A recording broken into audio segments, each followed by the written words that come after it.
because it's now. I'm here right now. It's not about tomorrow. It's not about yesterday, right now. Tammy came up with this phrase, when death showed up, and it showed up for both of us on that road. I mean, we shouldn't be, neither one of us should be here talking with you. Statistically, two heavy pieces of equipment going 70 miles an hour, and you're sitting with no constraints and you stop immediately. Neither one of us should be here. So noticing that that's statistically accurate, every day from May 22nd to today is a bonus day. So what do I have more of? I have more days. I have more days. That's amazing.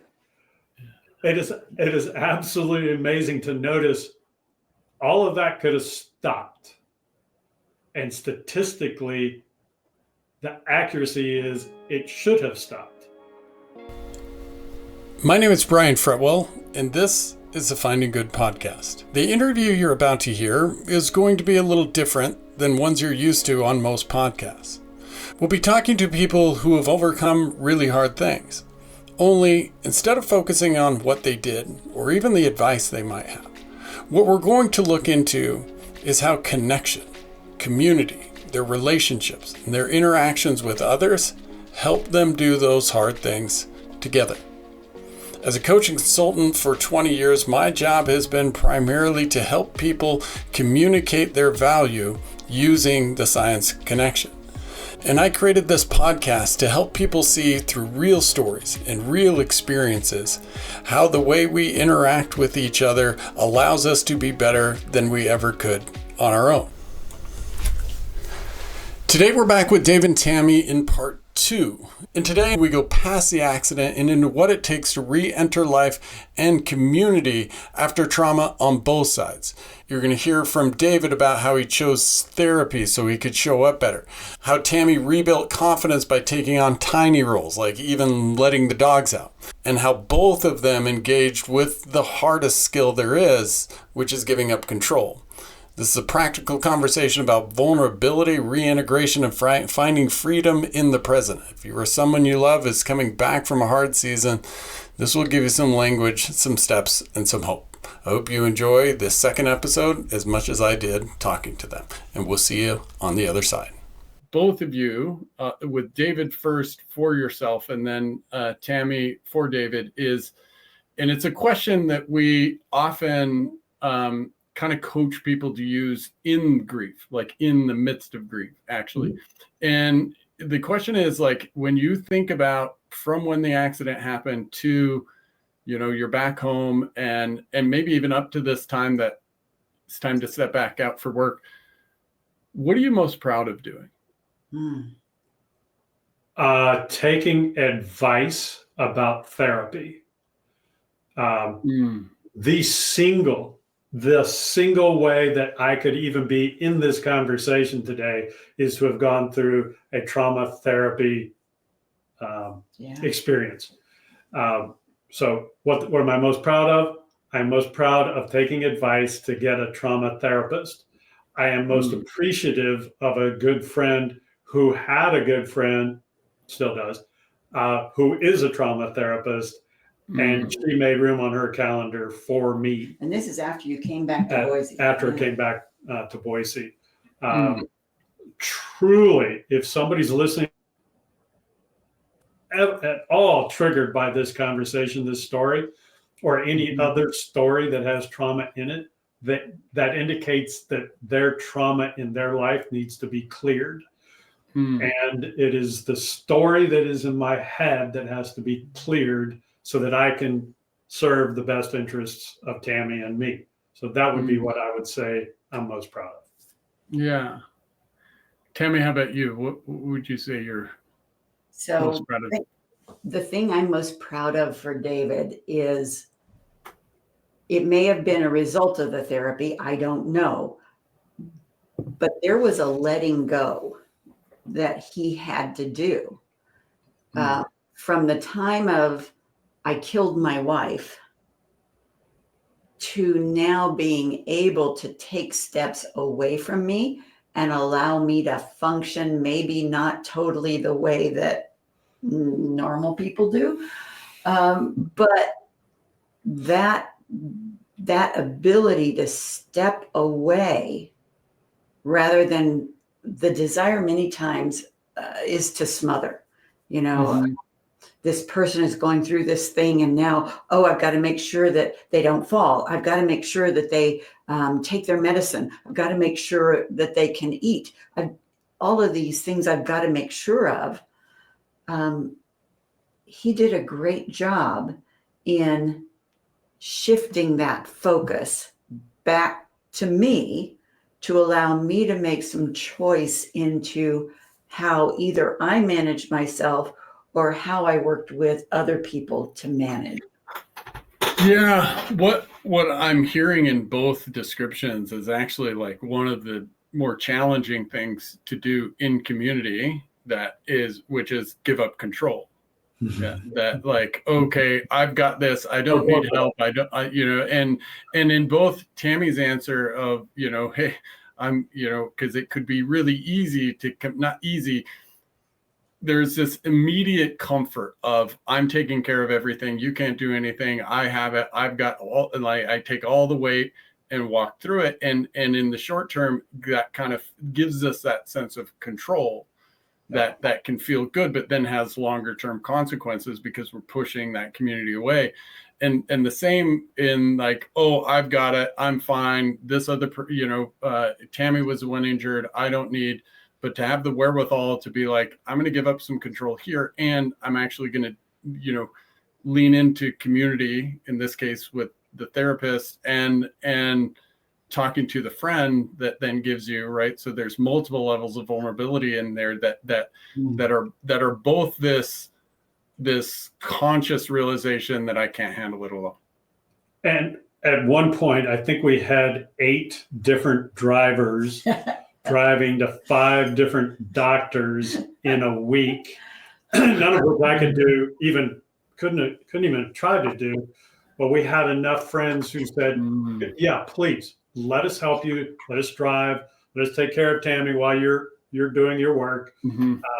So there was, I'd say 10 people probably who were available for that. I think there's a really funny losing control about the retreat. Well, yes, that's one of them. Yes. Well, and that's where I want to pull us back into, Tammy, you were talking about, you said something about the dog that like even that these initial pieces of, because it makes sense when you first come home, like you're not handling anything. We've got everything covered for you. But it sounds like that slowly starts to go away. And I'm curious, what did that look like and how are you handling it? Back to this idea of, letting other people help is this helpful thing you do for them. Yeah. So we have 2 big golden retrievers and they both have a lot of energy. 90 pounds each. Yeah. And they're very happy boys. Yeah. I believe that's the genetic disposition of yes, exactly. And I love them to death. Yeah. When I first came home, they were staying at our friend's house, and David asked me if I wanted the dogs, because normally, and 9 times out of 10, I would always say, "Oh yes, I always want the dogs around." Mm-hmm. And in this case, I said no. Which was unusual. And my fear was that I was sleeping a lot, that my arm was injured, that one of the dogs would run into me and I wasn't, balance was not a good thing. So I was afraid of how they would interact with me or that I couldn't interact with them. Mm-hmm. And so for a while we went that way.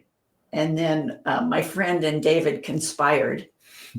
And they said, "Here, why don't we bring the dogs into the backyard? We'll have you seated in the backyard and we'll just watch them and we'll play around with that.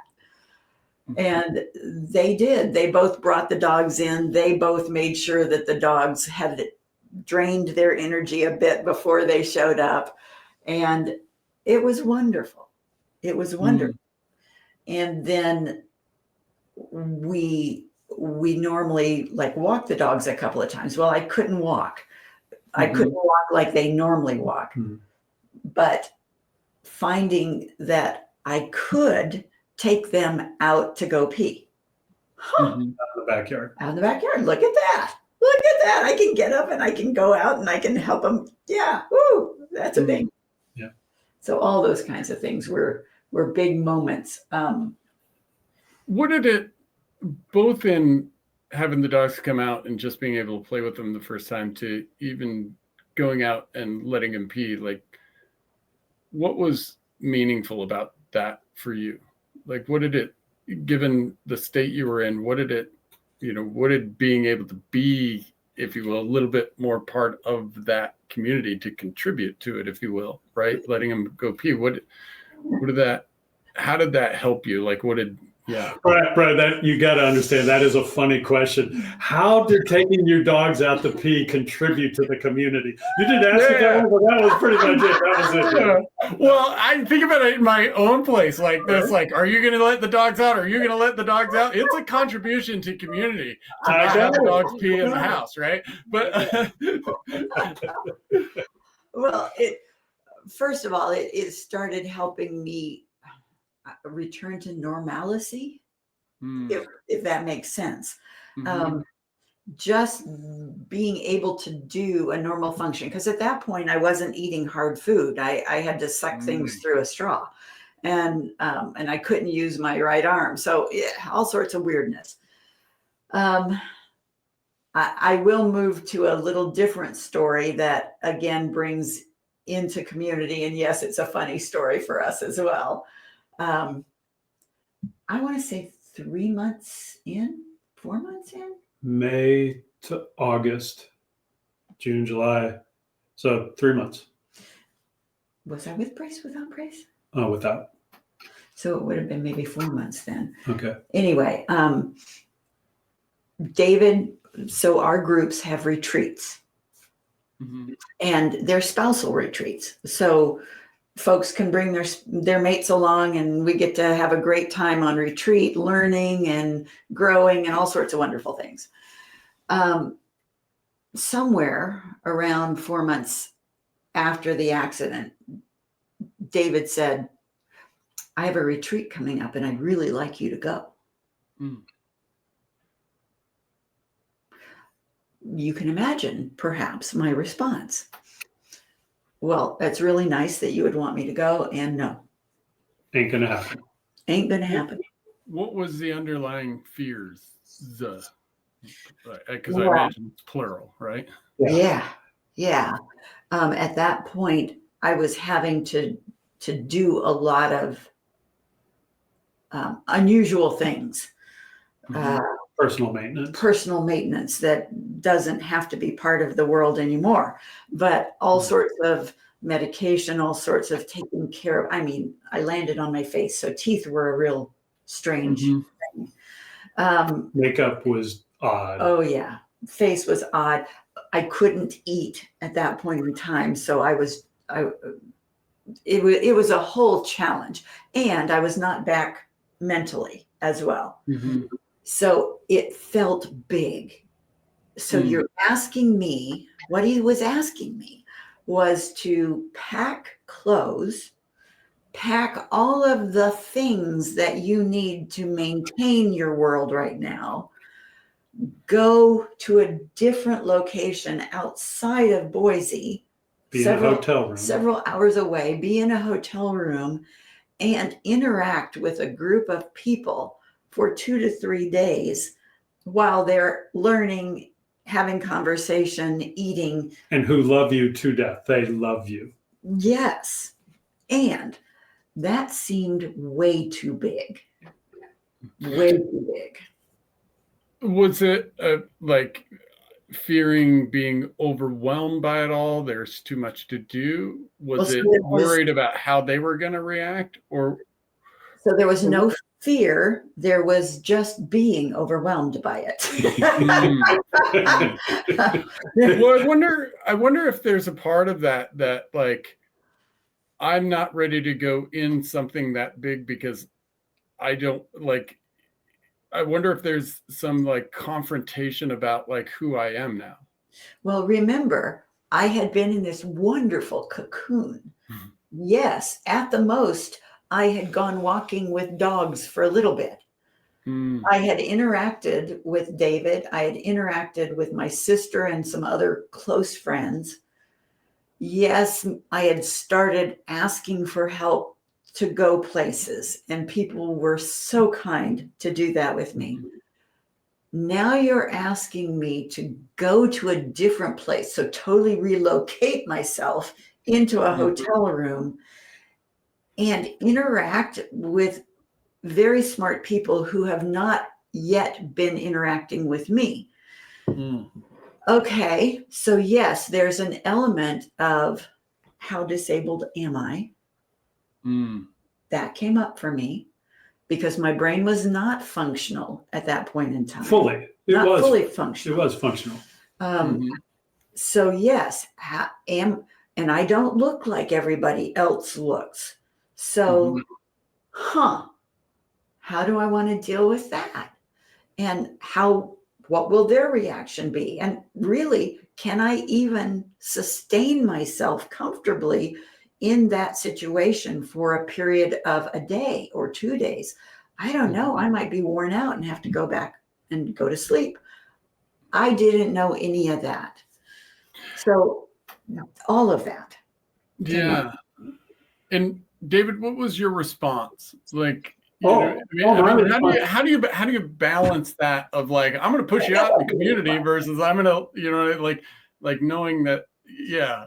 So I knew that she was getting better with everything that she did. So this wasn't like, I'm going to shoot you in the head kind of thing. This is, I've seen her progress. I've seen her progress. And what was your response? And so there are some really dark, humorous stories. I feel like Tammy's really glad I asked this question. Well, she is. I'm going to let her actually say it tell out loud.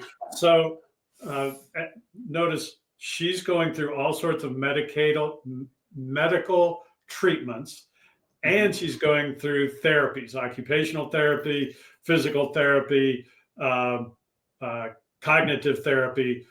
And I think it was the cognitive therapist who you were going to see. And we had an agreement that if I saw something that she could work on, I had the right to say, hey, why don't you work on this with your therapist, right? Because he would see things that I didn't see about myself. So, yeah. And so I said, hey, why don't you take this discomfort about going on retreat to your therapist?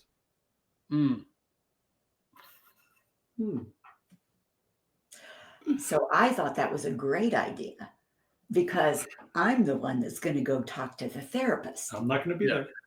Yeah. Yeah. So that was awesome. Yeah. I said, of course I'll take that to my therapist. I'd be happy to. And so I went into the therapist, who happens to be like you, Brian, and knows a lot of things. And I told her about this retreat and the overwhelmingness of it and the feeling that I was having and all the things that it would require of me, and gave her the whole story, Oh, woe is me. And she looks at me and she says, I see, I understand. Now remind me, what was your goal in coming to therapy? And tell them the goal. And I sat back and I said, well, my goal in coming to therapy was to get refunctional so that I could. Oh, crap. Well, it wasn't coming in here to have you throw my goal back in my face. Yes. And I said those exact words. Oh crap. And she said, all right, so now let's think about how you might view this differently.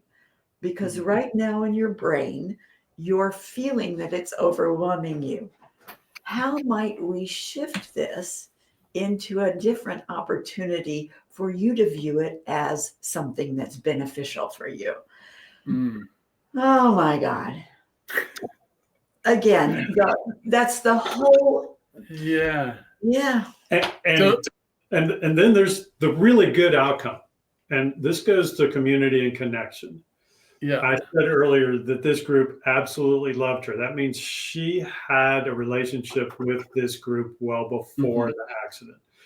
And this group stepped up in massive ways to not only show us support, but give us support, massive ways. And so I had no doubt that they were going to be 100% loving. So just imagine 20 people on site at Tamarack. We're in a big house and we show up and all 20 of them just flock to her, hug her, say how much they're appreciative of her being there. That was a big deal. Then throughout the entirety of the sharing and learning experience, they engaged her, not as a disabled person, but as somebody who might need a little bit more energy. So they did that. At the end of the day, I said, I think this would be the best time for you to show them pictures of you in the hospital, which she had never done before, had never shared those. And they're not, some of them are not the prettiest pictures in the world. And she did.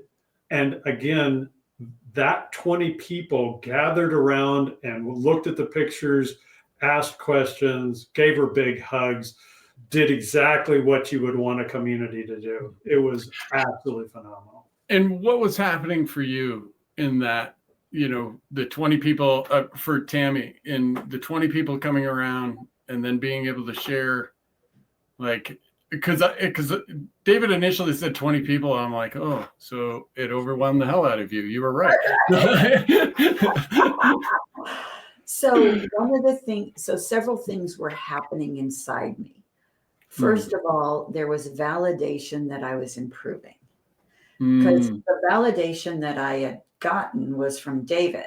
And yeah, okay, sure. I'm not dead. Great. Right. But for those folks to see and actually interact with me, okay, I was able to keep a train of thought. I was able to ask a question that was helpful or insightful, or that picked up on something that had been said. Okay, because my concern was that my brain couldn't hold pieces together, that it tended to lose a piece somewhere. So this validated the fact that, okay, I am indeed holding some of the pieces that are important in a conversation. Interesting. And it gave me confidence that people didn't go, ew, scary person, when I walked by, which anybody who's been through something that impacts them physically is always a concern. You don't want to make dogs or kids cry and run, Right. So what I hear, and just to like kind of almost a meta perspective on it, there's two things that we're describing here. We're indirectly talking about that happens in disconnection. And the first thing, like when there's these big changes, we isolate, and what happens is our brain is designed to identify the bears. And so despite outside, ideas, like I'm less able, I'm focused on what's wrong, because that's a protective mechanism. And David has a different vantage point, like, oh, I see you here, but we see ourselves here. And what you described so perfectly, and it's in the book Together by Vivek Murthy, there's a section in there that is written by a neurobiologist, and he says our very understanding of self, right, our very self-awareness, if you will, is a community construct. Right. And what I heard in there as like they validated this, they've like in those interactions, in those feedback loops, it starts putting the evidence in my brain that allows me to see a little bit more of what David is seeing. Yeah. Right. That I may be okay. Yeah. And what I want to kind of go back and ask about, because to put myself in that position requires vulnerability. I wonder if, can you identify, because you talked about, okay, the counselor said, wasn't this your goal? And then you had those counselor moments when you just want to tell them off a little bit, exactly. Yeah. Like, no, it was worse than that. She had to come home and tell me that story. Yes. Oh no, insult to injury. Yeah. I'm sorry, that was just, yeah. As somebody who's married to a counselor, I can tell you that they go home and tell their spouse, like, "Oh, I had a really fun one today," right? Oh, But I don't know if that makes it feel better. But I wonder, was it that when they reflected that back to you, or if you could identify like the reasons that tip the scale for you to go into that kind of vulnerable situation, what do you think they were? Yeah.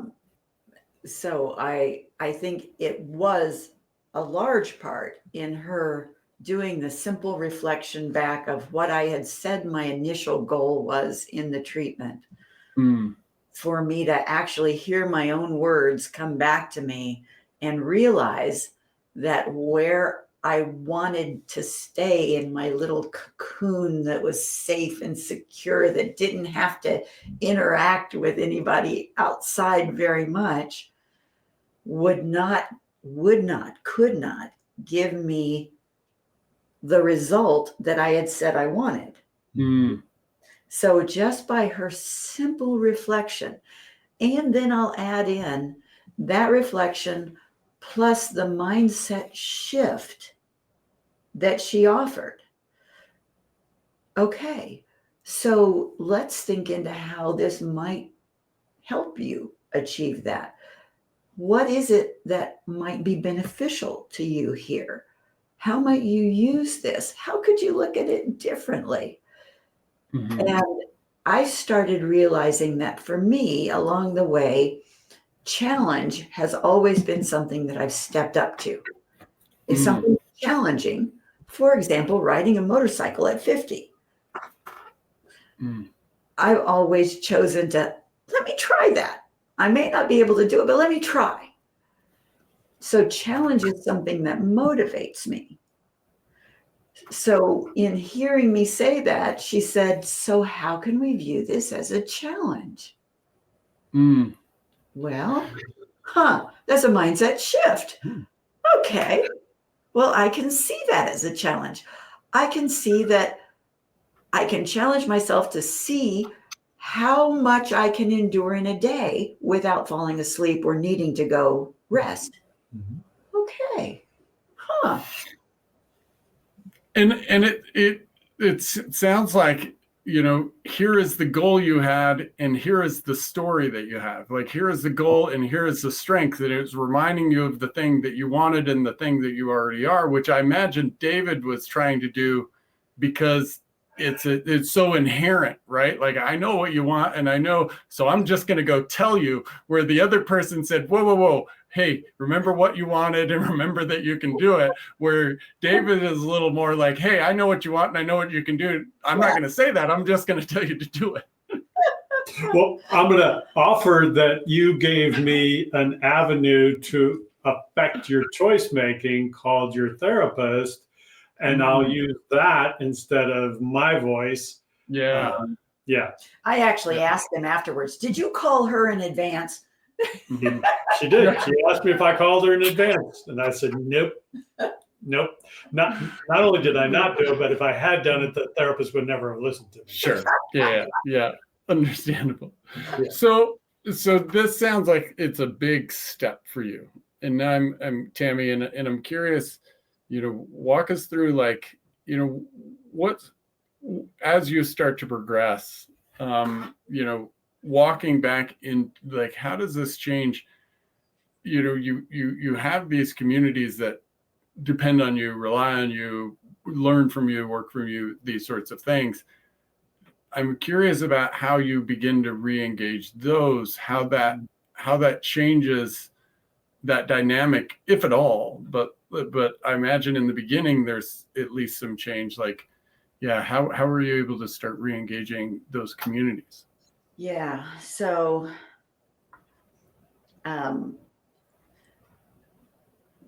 I asked my colleagues in the Vistage world to take over the groups that I had been running.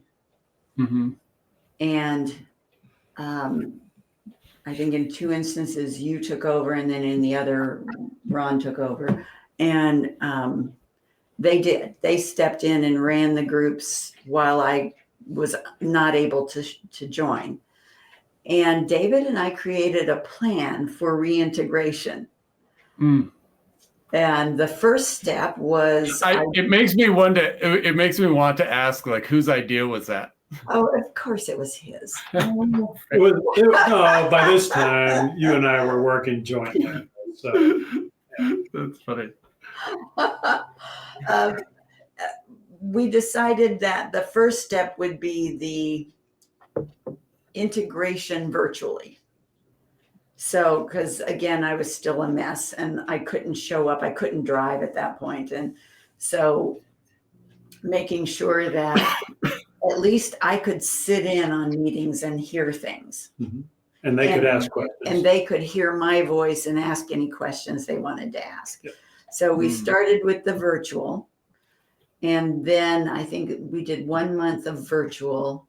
And then I started showing up periodically for a portion of a day to, again, my interest was testing myself to see if, when I heard the group talk about topics and issues, was my brain tracking? Was my brain holding these things so that then I could ask questions and process with them afterwards? That's where I was checking myself. How did you create the safety for yourself to be able to do that in this group? And I ask that specifically because, like, when we come in as a facilitator or as a leader or as a, these sort of like status dynamics, whether they're, conscious or not, that I'm supposed to be leading and I actually need to come here as an observer. How did you like, was there a conversation you had with them? Right. How did that allowed you to feel safe enough for going? Yeah. We had the conversation with all of the groups. They, by that time, of course, knew what we had gone through. And when I showed up, I think in every group, I actually started with a conversation about me. This is who I am. This is what I'm going through. This is what I'm checking. And we're going to see if my brain works this way. Mm-hmm. Yeah, even then we didn't know for sure whether you were going to be back or not. No, we didn't know. And so for all those reasons, I had to be vulnerable with them because I didn't know. And And is that vulnerability, how did that vulnerability play into getting the kind of feedback you needed to eventually know you were ready to come back? I don't know that any of them gave me direct feedback of, you're good, but just my own knowing of, okay, I was able to track to that conversation and they branched it off here and there. I was starting to see that my brain was moving in that direction correctly. And then afterwards, because I was still like showing up with someone else running the meeting, afterwards, I would check in with that person to say, this is what I think I heard. Yeah. Did I get it? Were they going a different direction? So I was checking with my partners to find out, if I was really tracking the way I thought I was tracking, Yeah. so that I would know. Yeah, and that and I really appreciate you pointing it out, because I want to separate the feedback that I was referring to. Generally, when we say feedback, did somebody tell us we were right or wrong? But our brain, especially when it comes to social connection, is looking for feedback 7 times a second. It's generally looking for danger, right? but the feedback in this situation was, did I track it? Right. That like when I heard this, it is what I'm looking for, what I'm actually seeing. And part of that is it sounded like by asking, the other person in the room, but the other part is this sort of feedback that you're creating for yourself, right? Like, can I track this thing? What did it look like? And did I follow the story? It sounded like quite a few of those, that like being in the group allowed you to see that more clearly, like to build data, if you will, right? Well, yes. And like anyone can imagine sitting in a room with a group of people that let's say you used to lead this meeting, and now you're not. And you're thinking trajectory wise, can I get back to a place that I'm leading this meeting? So that's the question going on in your head. Can I get back to that place? And you're trying to gauge whether or not that would be possible. And it's your own comfort level. You're really convincing no one other than yourself. Yeah. And I would play off of Brian's construct of part of what you were experiencing was the feedback the room was giving you about your fit. Yeah. Like, not only do you fit in the group, are you fit to lead us? Like, you were getting that feedback back and forth, and we never discussed that until now. And that probably was over about a year of time where you got comfortable about your fit in the group, and then you began to get fit as the leader, and we had to have a really strong conversation about, it's time for me to leave. Like, I got to get out of here, because otherwise I'm going to take over this group, and that's not what this is all about. So it wasn't until the beginning of 2024 that I stepped back in. So it was a year and a half that I was out. I can't help but like making the connection that your engagement back with the group was about trying to find when and where am I going to be confident enough to lead this group again? Where am I going to be capable enough to lead this group again? And when is the right time for me to lead it again? And I just kept hearing, like, that's exactly what you two provide for the people you're facilitating to a degree, isn't it? That's a reasonable observation. And it's a logical one. I remind you that no one knew at any moment in time that Tammy's cognitive ability would ever return. Sure. At any moment in time, up until the moment in time where she said, I'm ready to take the group. Up until that moment, no one knew, including the two of us, whether she would ever get there. And so how did you know? And this is a question for both of you. How did you know in that moment? How did you know? Well, and again, that question is for both of you, right? Like how did you know? And I almost even want to ask, how did your groups know? So I'm going to be generous with the group and simply say the group knew when I announced it. They may have known earlier, but they may have known earlier, but I don't know. Each of those individuals, I don't know if they personally knew or not. But when I announced that I was coming back, they were comfortable with that. And in some cases, they were comfortable enough to say, yeah, when can David leave? Yeah, there was one guy when I asked and said, so how does one leave gracefully from the group? And he said, David, that's very easy. you stand up, you say thank you, and you walk out that door. Kind of like a George Costanza leave on a high note thing. Yeah. Yep. Yeah. So Go how ahead. did Yeah. I know? How did I Mhm. know?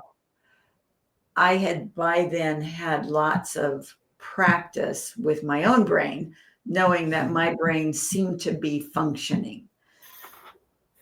And I had a desire to be back with the group as a leader. Mm. So I think the desire was just as important, because if there had not been a desire, we had this conversation in that year and a half. We had the conversation of, if you don't want to do this anymore, you don't have to. You can choose out and do whatever you want to do. And so we'd played with that. I had played with that in my head. And I couldn't think of anything else that would bring me more joy than to be back working with these folks again. And David, how did you know that, like, we looked for that, like the competence and desire sort of framework that Tammy just outlined? Yeah. How were you able to discern, well, what made you confident enough, but like, how were you able to discern specifically whether that was desire or guilt? I don't know that I ever negotiated through that question.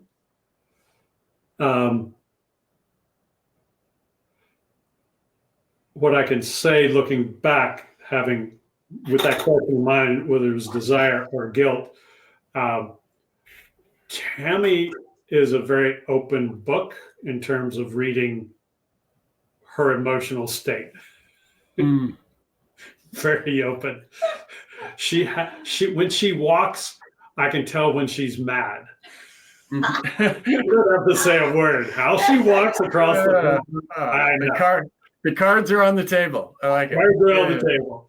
When she looks at me in a certain way, she's mad. Guilt is not a common emotion. What I can say is that there was some period of time where she went from depending on me creating the agenda, leading the conversation, following up with the conversation. She depended on me moving things forward. Then there was a shift into her participating in creating those things, and the follow-up became mine. And then there was this period of time where both of us were kind of rubbing against each other about who was doing what. And all of a sudden there was this, and this is ego speaking, I am better at doing this than you are. That's my brain speaking. And the instant my brain says I'm better than you are, it's like, that's never happened in your entire life, David. Tammy has never been less than for you. This is stupid. She's capable of pushing you to this level, then she's ready. Yeah. Right. And the one thing that we discovered is I suck at being a co-leader. And all of a sudden I realized it's time. She's ready. I'm ready to go. When the group is ready for me to go, it's time to get out. But I think there was this interesting experience of discovering, we're back to being strong in the world together and strong in the world being independent. And that almost took 2 years to get back to. And again, I got to remind everybody who's listening, when we go back to May 22nd, 2022, there was no guarantee she was going to make it to the hospital. So to get from not making it to the hospital to pushing against me so hard that she took the leadership role, it's amazing. It is amazing testament to the reason why this conversation is even going on, Brian, is because you have this theory that the connection of community is vastly important to the health of the individual as well as to the health of a community. And this story just proves that out. And when you say like we got back, like we were back, what jumped into my head was that initial quote you both had of like, if we don't make it back today, right, we had the best day. And I can't help but feeling like, even though maybe you're not riding the motorcycles today, like that, whether you're saying that out loud or not, like you've created that situation for each other again. Yeah. Well, and I want to say something about that word back. There was something that David said to me early on. I don't know when you started saying it, Yep. but somewhere in the early cognitive, I remember him saying, there is no back to. Yep. There's no recovery here. There is no recovery. There's no back to. You're not trying to get back to something. You're not trying to be the old Tammy. Let's discover what you are. Let's figure out where you're going to be.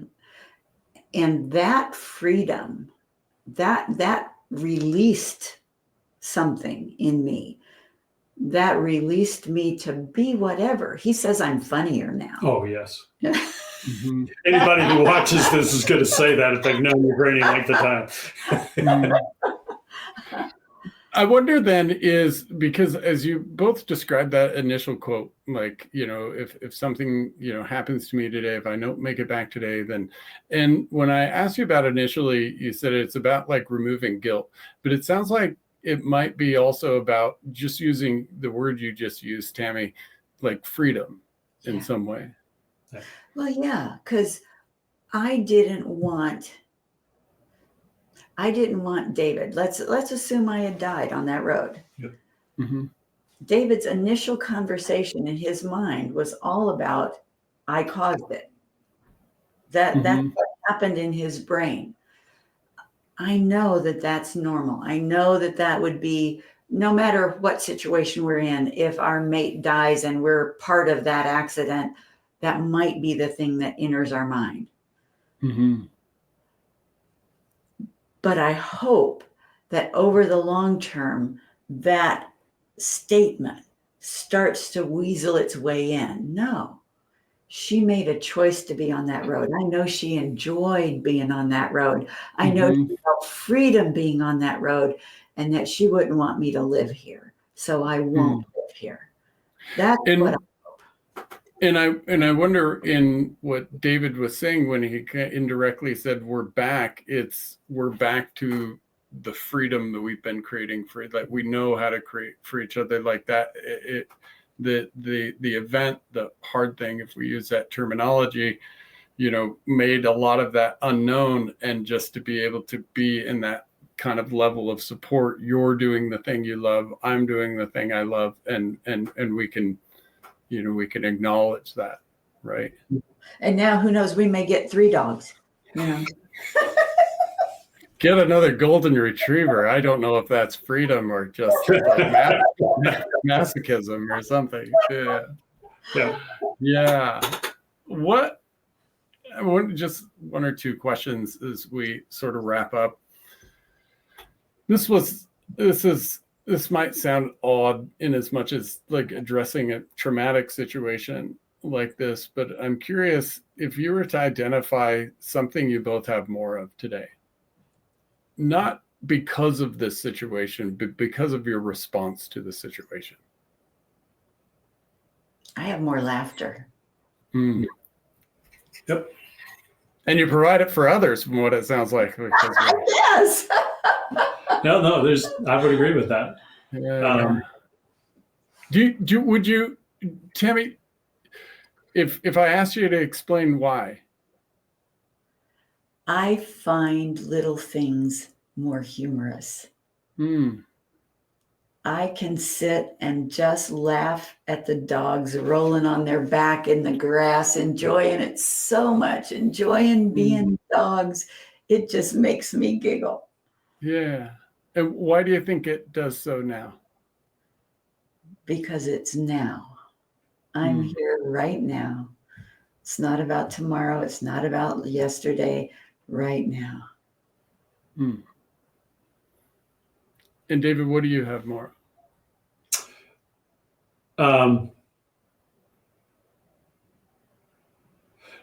Tammy came up with this phrase, when death showed up, and it showed up for both of us on that road. I mean, we shouldn't be, neither one of us should be here talking with you. Statistically, two heavy pieces of equipment going 70 miles an hour, and you're sitting with no constraints and you stop immediately. Neither one of us should be here. Mm-hmm. So noticing that that's statistically accurate, every day from May 22nd to today is a bonus day. Mm. So what do I have more of? I have more days. Mm. Yeah. Yeah. I have more days. That's amazing. It is absolutely amazing to notice all of that could have stopped. And statistically, the accuracy is it should have stopped. Mm. And it didn't. So does that mean I don't get angry? I wish that was true. I wish that was true. In the moment where I can say, remind yourself, David, this is a bonus day. What are you going to do with it? Then I have more bonus days. Yeah. And I forget that, I just fall into the trap that everybody else does, which sounds like this is a grown. The rat race. Yeah, the rat, exactly. Yeah. More of that. Yeah. And it, as I kind of like think about, as you all describe, no guilt to this freedom, the bonus days, and then the being in the present is about actually like experiencing that freedom, like experiencing what right now has to offer in a richer and deeper way that I would argue is just simply much more available in community than without. That to some degree I think is the thing that community allows. Yeah. And I want to thank you both for just such a great conversation, a funny conversation, because Tammy's got her stand-up career coming around the corner. But also a very, I think, helpful and insightful conversation for those listening. I mean, just as you talked about, David, in the beginning, some of the training that allows you to think outside of yourself when those things are happening. And then Tammy, as you're addressing that, like getting outside of yourself is this challenge initially, and dealing with that, the vulnerability, but then also having people around you that you trust to tell what your goals are and who know what your strengths are and aren't afraid to throw that right back in your face, lovingly, right? I think that I really appreciate you both showing up, because I think that there are so many insights that people can use, whether they're, currently going through some challenging event like this, or, to really think through, because, God forbid we deal with something similar or different in our own lives. So I want to thank you for that, and check in to see if there's any closing thoughts or questions that you both have. I would say, Brian, thank you. Thanks. Back what you're doing in the finding good realm. If we begin practicing, not because we're going to have an accident, not right, because it's supposedly the thing to do, it is a practice that provides opportunity and resources in our today as well as in our tomorrow. So I really appreciate that you're leaning into this. I appreciate the reason why you're asking these questions is to help people discover they don't have to wait to begin finding good. So I really appreciate it. Thank you. Yeah, no, thank you. Yeah. Well, And Tammy, anything? No, just thank you. Yeah, awesome. Fantastic. Well, thank you both. And to reinforce what you said there, David, and the way we say it at the end of each of these conversations is like what we're doing out here is amplifying the power of community, because there are plenty of things that we can't handle alone, but there is nothing that we can't overcome together. Yeah. So thank you both for your time. And I really appreciate you guys being here. See you. My name is Brian Fretwell, and this is the Doing Hard Things Together series in the Finding Good podcast. And if understanding how we can improve the way we communicate our value with each other so that we can get over hard things is something that interests you, I encourage you to check out the Finding Good website. You can find information about coaching to help you better communicate your value, assessments that can identify where connection is showing up in your own life or in your team or your business, and where you can find more about speaking or workshops with Finding Good. Thanks for joining us, and I hope to see you in the next episode.